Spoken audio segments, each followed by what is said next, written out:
Guys, after 2 weeks, yung in-email natin yung install na suspension natin sa gitara. Hindi sila nag-reply, pero nung nakarang araw pagbukas ko ng mailbox namin, ito pinadala nila ako. Tinanggal ko na lang sa lagayan para hindi nyo makita kung sino nagpadala. Since sinend nga natin sa kanila yung naging issue ng gitara natin, na sabi ko yung sa may driver side na wala yung nut, tapos yung sa passenger side naman lumuwag yung nut. So ito pinadala na ko. Di ko alam, medyo maliit to eh. Siguro sa parang sa ano to eh, sa suspension dito sa ibabaw. Kasi ito na malaki. Ito yung sa suspension bolt sa lower niya. Ano, 14M. So pinadalan tayo ng 4. Isa lang nawala pero pinadalan tayo ng 4. Hindi sila nag-reply sa email ko. Pero pinadalan tayo. So testing ko to kung kakasya. Kung baka ito lang gagamitin natin. So try ko natin ngayon. Tapos kaso lang, at the same time, natanggap natin yung padala nila. May natanggap din tayo, same day. Ito rin oh. Ito naman, binili ko online. Matagal lang kasi dumating, hindi ko na mahintay. Kaya nagpunta tayo sa mga shop. At doon sa may bolt shop, nakahanap na tayo. Yung in-install natin dito ngayon.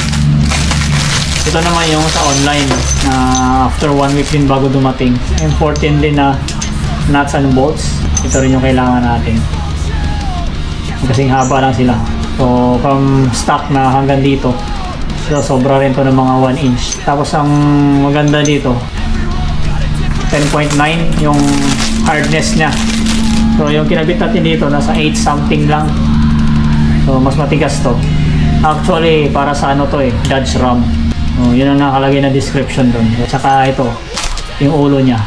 Ganyan, dito tulad nung nabili natin na standard lang yung ulo plus washers. Ito, yan, kasama ng parang flat head hexagon. So, testing natin kung kakasya. Then ito na ikakabit natin siguro pag kumasya to. Mas maganda kasi ito eh, tsaka mas matigas. Yun lang yung update natin.